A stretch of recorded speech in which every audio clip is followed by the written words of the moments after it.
Hello guys, welcome to my channel. और आज की जो कहानी है उसका टाइटल है आखिरी मुसाफिर। रात के 11 बज चुके थे।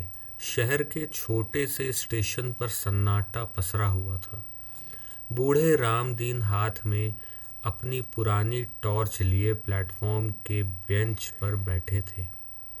वे पिछले 30 सालों से इसी स्टेशन पर कूली का काम कर रहे थे, लेकिन अब ढलती उम्र और कमज़ोर सेहत की वजह से सवारी कम ही मिलती थी।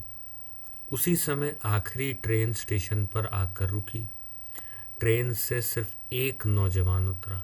उसके चेहरे पर थकान और मायूसी साफ झलक रही थी। उसके पास एक बड़ा और भारी सूटकेस था। रामदीन ने आगे बढ़कर कहा, बाबूजी, कूली चाहिए, सामान भारी लग रहा है। नौजवान ने एक ठंडी सांस ली और जेब टटोली। उसकी जेब में सिर्फ 20 रुपए का एक मुड़ा तुड़ा नोट था। उसने दुखी होकर कहा, बाबा, मुझे कूली की ज़रूरत तो है, लेकिन मेरे पास आपको देने के लिए पूरे पैसे नहीं हैं। मेरी नौकरी छूट गई है और शहर लौटने के लिए मेरे पास बस यही बचा है। रामदीन ने उस लड़के की आंखों में वही मायूसी देखी जो सालों पहले उन्होंने अपने बेटे की आंखों में देखी थी। वे मुस्कुराए और बोले, बाबूजी, कूली सिर्फ पैसे के लिए सामान नहीं उठाता, कभी कभी किसी का बोझ हल्का करने के लिए भी उठाता है। चलो, बाहर तक छोड़ देता हूँ। रामदीन ने बिना किसी झिझक के वह भारी सूटकेस अपने कांधे पर उठा लिया और बाहर मुख्य सड़क तक ले आए। सड़क पर पहुंचकर नौजवान ने वह 20 रुपए का नोट रामदीन की तरफ बढ़ाया। अब क्या हुआ होगा? रामदीन ने उसका हाथ हौसले से थाम लिया और पैसे वापस मोड़ते हुए कहा, इसे अपने पास रखो।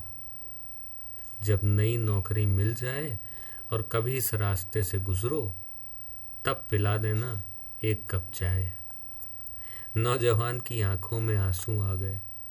रामदीन ने इन दो मीठे शब्दों से उनका टूटा हुआ हौसला वापस लौटा दिया था। इस कहानी से हमें सीख मिलती है कि ज़िंदगी में कभी कभी हमारी छोटी सी हमदर्दी और निस्वार्थ मदद किसी का गिरता हुआ विश्वास दोबारा कायम कर सकती है। पैसे से बड़ी इंसानियत होती है।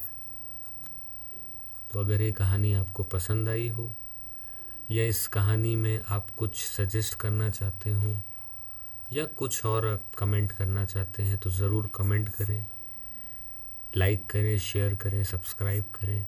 हम मिलते हैं अपनी अगली वीडियो में एक नई कहानी के साथ। तब तक के लिए बाय बाय।